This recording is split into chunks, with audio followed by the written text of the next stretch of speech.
Good evening and welcome to another all-new edition of Primetime Thursday. Charlie is off tonight and John Quinones joins me. And John, tonight in the story, you're about to head into surgery and something startling is happening. You know, Dan, if I hadn't seen it with my own eyes, I wouldn't have believed it. There I was, lying on a gurney, waiting for surgery I knew I didn't need, but it was going to get paid for.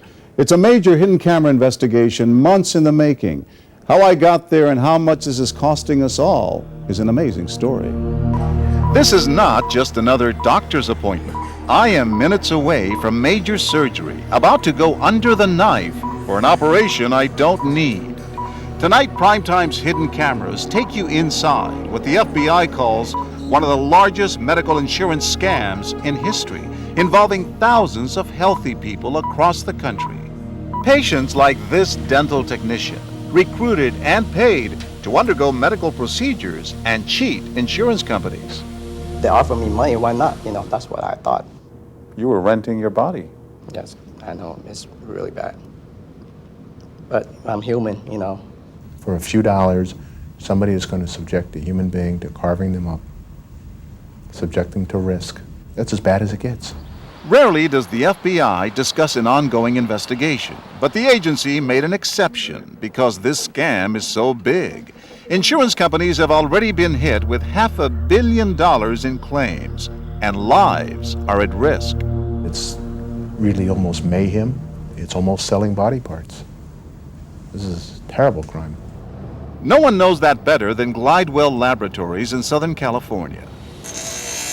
2 years ago, this dental manufacturer started getting expensive medical claims on dozens of their young employees.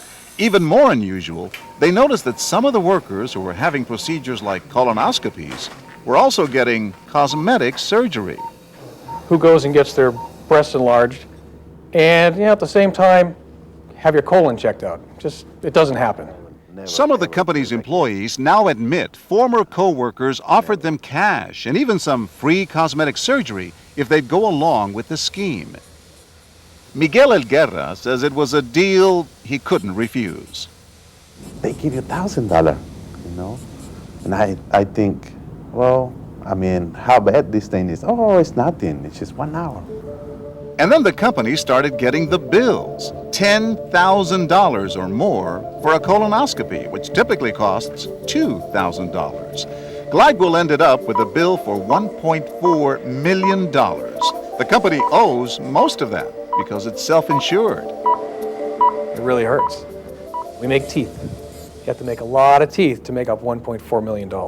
An FBI analysis shows big insurance companies are being hit even harder, with hundreds of millions of dollars in suspicious claims. And curiously, the bills are all coming from surgery centers in California.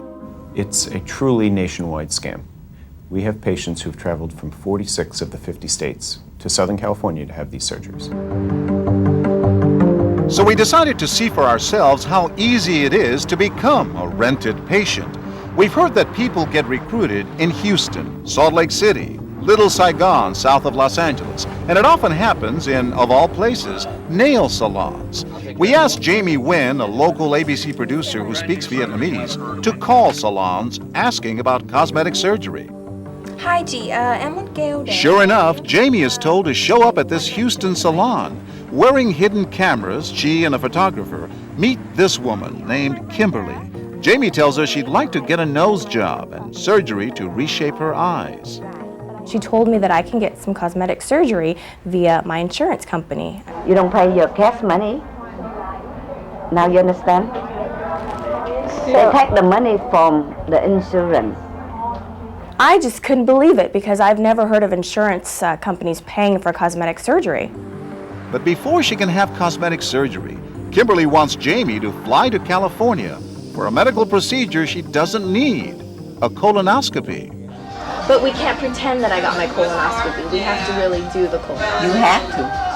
And then Kimberly explains why having that colonoscopy is so important. You need to prove that I had the colonoscopy. Right, to the insurance. They send to the insurance. They collect that money from your insurance to do your eye.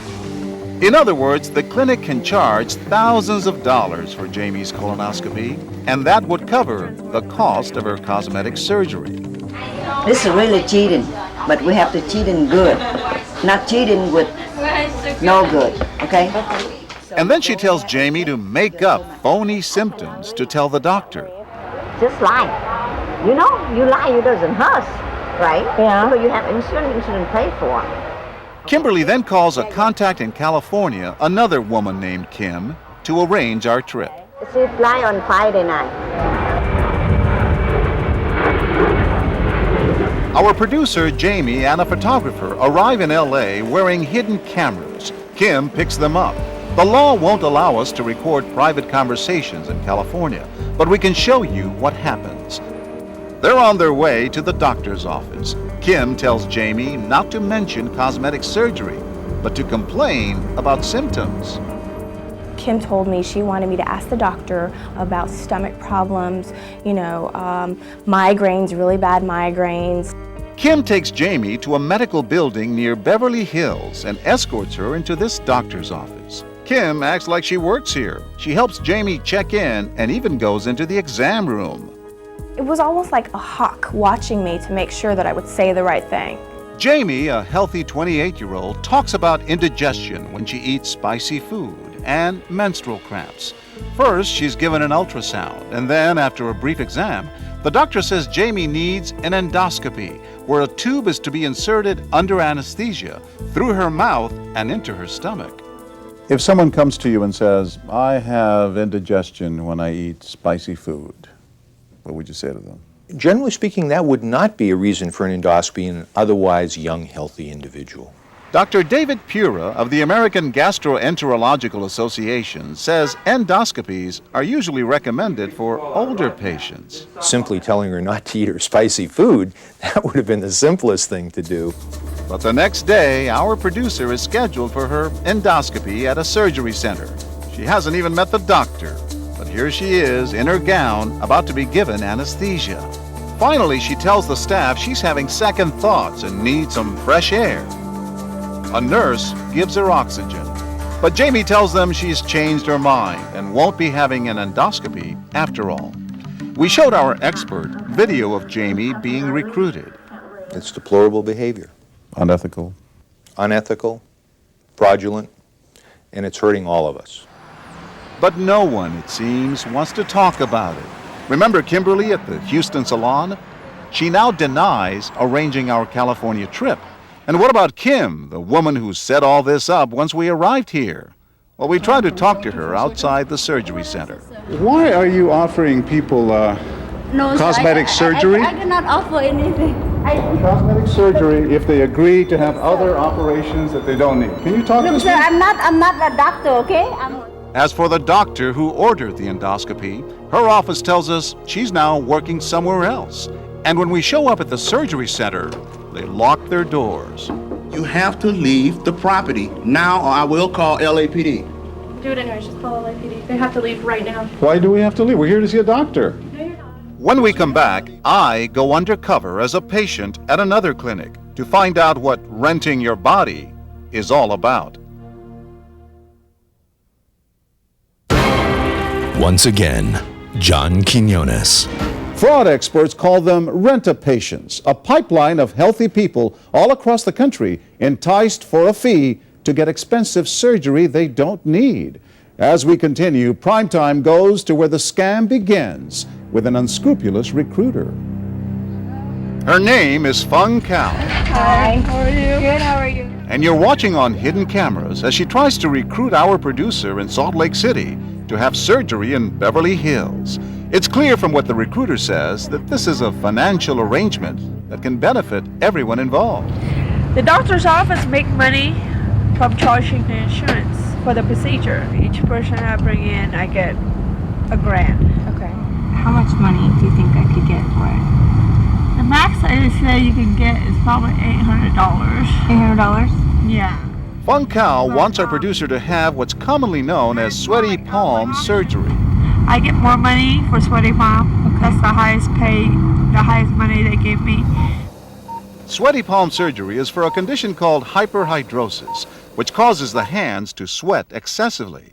All right, good. UCLA vascular surgeon Dr. Samuel On, one of the first to perform the surgery, says many patients can be treated with medication. The surgery is really the treatment of last resort. The operation requires doctors to make an incision in the chest, collapse a lung, and using a tiny camera, cut off sweat-producing nerves close to the spine. Serious operation. Serious operation. She's not a doctor, but the recruiter tells our producer she could use sweaty palm surgery. See, my hand is drier than yours. Yours is not that much. But she never sets up the surgery. 5 days after we meet, Fung Kao's home is raided by Utah Insurance Commission investigators. She's been charged with fraud. But there are plenty of other recruiters out there looking for patients, as I'm about to find out. In California, my producer and I meet up with this man named Marco outside a surgery center. We are wearing hidden cameras, but again, because of state laws, we can't record private conversations. Marco is encouraging me to undergo the same hot-ticket item, sweaty palm surgery, and he offers me $800. He takes us to an outpatient clinic called the Center for the Cure of Sweaty Palms. Marco helps me fill out forms, but despite his instructions to complain about an extreme problem, I'm going to describe sweating that's more mild. If I come to you and I say I perspire when I exercise, I perspire when I'm nervous, candidate for surgery? No, I'd say that's normal. We all do that. At first, I'm rejected. This doctor looks at my hands and says my sweating is not that bad, noting in my records that I'm not a candidate for surgery. Instead, he prescribes medication, some hand cream. Tomorrow morning, I'm set to meet again with Marco, the middleman in all of this. When I tell him that I can't have the surgery, he panics. And then this man shows up. It's Leonardo, Marco's boss. He starts working the phone. They take me to another doctor at a clinic down the street. This time my exam lasts 6 minutes. Even though this doctor doesn't even check my hands, I'm told I'm cleared for surgery. And as I'm leaving, Leonardo, my handler, asks if I know any other potential patients. He didn't seem to care whether they actually needed the surgery. He seemed more interested in whether they had good insurance. Recruiters seem to know precisely who'll make a good prospect. It's usually an immigrant with a job and health benefits who may want extra money. Someone like Miguel Elguerra. He and his 18-year-old son both had sweaty palm surgery at another center. Did you get your money? Yeah, $2,000 because me and my son. Was it worth it? No, you could have died right there. I mean, it's not even worth it. Sweaty palm surgery typically costs less than $10,000, but insurance companies say they're getting claims ranging from $20,000 to $72,000. Bogus charges. They can't be anything but bogus charges. But Bill Mahan, head of the industry's anti-fraud group, admits many insurance companies have been paying. How could that happen? FBI analysis shows some surgery centers are billing under different names, making suspicious activity harder to detect in a system processing billions of claims. I wouldn't excuse or defend, a company that pays an outrageous claim, but the reality is it does happen. But the clinics have also apparently figured out that insurance plans will often pay more when patients are traveling away from home. Consider the case of Julio Hernandez, who traveled back and forth to California 5 times. Just listen to everything he had done. Endoscopia, colon. Endoscopy, colon, nose, circumcision, sweating. After having sweaty palm surgery, Julio says he now sweats only on one side of his body. The sun shines on me and it's like someone lit my skin on fire. This is truly an outrageous, not only abuse of the system, but it's an abuse of these people. When we come back, I put my body on the line, my visit to the operating room, in the search for answers.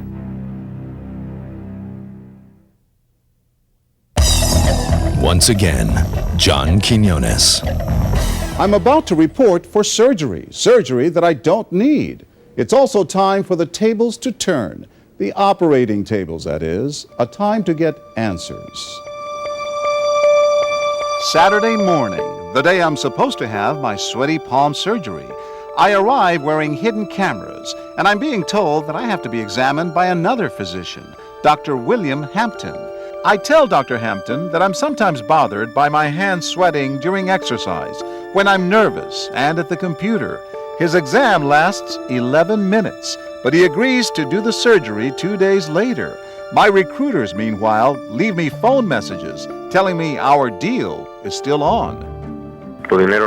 About your money, don't worry, I have it. As for the finances, there's no problem. On the day of the surgery, Leonardo meets me, but before we go in, he gives me a little incentive, $20, gas money, he says, promising to pay the rest of the $800 after my surgery. He then escorts me into the Millennium Outpatient Surgery Center. Both Leonardo and Marco sit with me in the waiting room. The staff is busy getting ready. I sign consent forms, get a chest x-ray, and my surgical gown. But do I really have sweaty palms? We ask our sweaty palms expert, Dr. Samuel Ahn. I mean, your hands are slightly moist, but that is certainly not excessive. And I certainly would not diagnose you as having hyperhidrosis. And yet, here I am, right outside the operating room, scheduled to undergo sweaty palm surgery. The surgical staff checks my blood pressure. Now I'm minutes away from major surgery, surrounded by a medical team, about to face a scalpel for a condition I don't have. After a few final preparations, I head into the OR. At the very last minute, just before I'm injected with anesthesia, I back out of the surgery and leave the clinic. Hello, can we talk to Dr. Hampton, please? But then I return minutes later with our cameras out in the open. I'm John Quinones. I'm with ABC News. You were about to conduct major surgery on me without my needing it. Well, you gave me the impression you did. Do you know, doctor, that I was offered $800 to undergo this surgery by a recruiter, a marketer for the... You could have told me that anytime, and I could have acted on it, but you did not. I was going to be operated for no other reason except the cash. I didn't know that. And you are trying to take advantage of me. Do you know that people are getting paid to do this surgery, doctor? Do you realize? You don't know that? In a letter, Millennium's attorney says our client does not pay recruiters to find patients. We do not know of any illegal, improper, or inappropriate fees charged or paid. But Primetime has learned that Millennium is among the surgery centers under investigation by federal authorities. As for the people who brought me here, those recruiters... Were you recruiting patients for this clinic? No. You offered to pay me $800 to have an operation. Oh, I'm sorry. Why do you do this? Huh? This is part of an insurance scam, isn't it? Mm-hmm. After that brief nod of his head, he has nothing else to say. How do you sleep at night knowing that patients are going through this? I don't know you. You don't know me? No. Hey, Marco, can we talk to you a second? And then there's Marco, who suddenly can't speak English. No sé quién eres. No. I don't know who you are. You speak English? No. No, I don't speak English. Apparently, he's forgotten that I also speak Spanish. Me ofreciste $800. You offered me $800. I didn't offer you anything. I don't even know who you are. You don't know who I am? Come on, you do. You put me in for surgery. You're crazy. But here he is, helping me at the doctor's office, waiting with me at the surgery center. We met several times. What do you mean you don't know? You laugh? We have you on hidden camera. We have pictures of you and I meeting. No one wants to admit anything, which raises the question, who's behind all this? The FBI will only say that perhaps as many as 100 surgery centers may be involved. It's a shame that there are those that would prey on the system, and really they're preying on all of us. Earlier today, the FBI raided the Millennium Outpatient Surgery Center with search warrants as part of their nationwide investigation. They say there could be as many as 3,000 to 5,000 more people soon to be getting knocks on their doors.